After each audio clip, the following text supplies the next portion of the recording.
Umat TV, cahaya umat dan bangsa. Nah, jadi penyair ini, kita kembali pada syair ini, mengatakan engkau berangan-angan menjadi seorang faqih yang punya kemampuan berdebat bi ghairi ana'in, tanpa bersusah payah.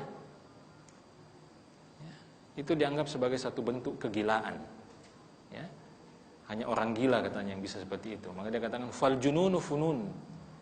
Memang yang namanya kegilaan itu macam-macam modelnya. Ya.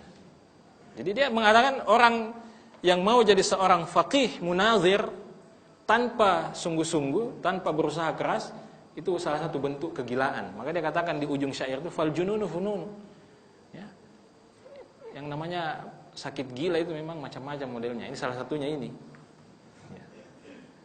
Nah, maka salah seorang syekh yang menjelaskan syair ini mengatakan salah satu bentuk tanda petik, ya, salah satu bentuk kegilaan pada zaman ini adalah ketika orang menganggap bahwa begitu pada saat dia mengakses internet, kemudian dia memasukkan satu kata kunci, kemudian menekan enter, kemudian keluar semua, ya, halaman pencarian di Syekh Google itu. Salah satu bentuk kegilaan adalah ketika orang menganggap bahwa itu adalah ilmu. Bukan. Itu bukan ilmu, itu hanya informasi. Itu hanya informasi. Makanya banyak orang sekarang yang karena belajar dari Google malah bingung. Ya, karena apa? Overload. Ya. Informasinya apa? Terlalu banyak. Ya, terlalu banyak. Ya. Makanya orang, mohon maaf, ya, mungkin ini tidak disepakati oleh sebagian besar kita, tapi mohon maaf,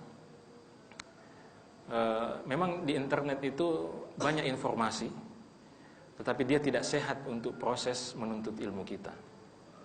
Kalau kita tidak memahami hierarkinya menuntut ilmu, tahapan-tahapannya menuntut ilmu, maka informasi yang kita dapat di internet itu hanya akan membuat kita semakin bingung. Coba sekarang kalau kita tanya, sudah berapa lama kita mengakses internet? Ya. Setiap ada kasus, ada masalah yang ingin kita ketahui, kita tanya ke internet. Tapi sekarang apa yang diberikan itu? Apakah kemudian pola pikir, cara berpikir kita terbangun secara sistematis sebagaimana dahulu para ulama rahimahumullah? Apakah kemudian kita berhasil menjadi seorang faqih yang disebut dalam syair ini? Tidak. Kita cuma bisa bilang, oh iya, saya pernah lihat di internet itu. Oh ya, ada yang pernah menulis status di Facebook. Oh ya, paling hanya seperti itu. Hanya sampai pada level apa? Qila wa qala, katanya begini. Tapi ilmu tidak ada. Ya, maka nanti insya Allah mungkin ada nanti dibahas di sini bahwa menuntut ilmu itu ada tahapan-tahapannya. Ada tahapan-tahapannya. Ya. Seperti orang belajar renang, itu dia harus apa? Ada tahapannya. Ya. Kolam baby dulu, ya. Tapi kalau sudah bukan baby ya kolam yang mungkin 1 meter, 1,5 meter. Ya. Jangan langsung ke tengah lautan. Jadi orang yang belajar dari internet itu seperti orang yang apa? Belajar berenang langsung ke tengah lautan. Ya. Dia megap-megap, ya, di tengah informasi yang begitu banyak. Karena tidak sistematis.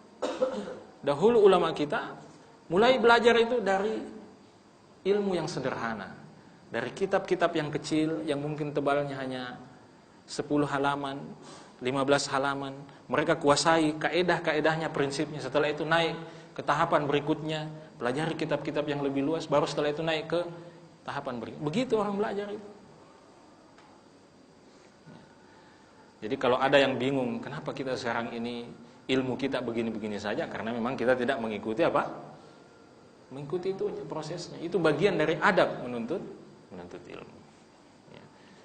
Jadi ya itu salah satu bentuk yang mohon maaf, ya. Ya saya juga mungkin kena penyakit itu, ya. Penyakit gila yang disebutkan dalam apa? Kegilaan yang disebutkan dalam syair ini, ya. Ingin menjadi faqih, ingin menjadi ulama tanpa apa? Tanpa mau bersusah payah.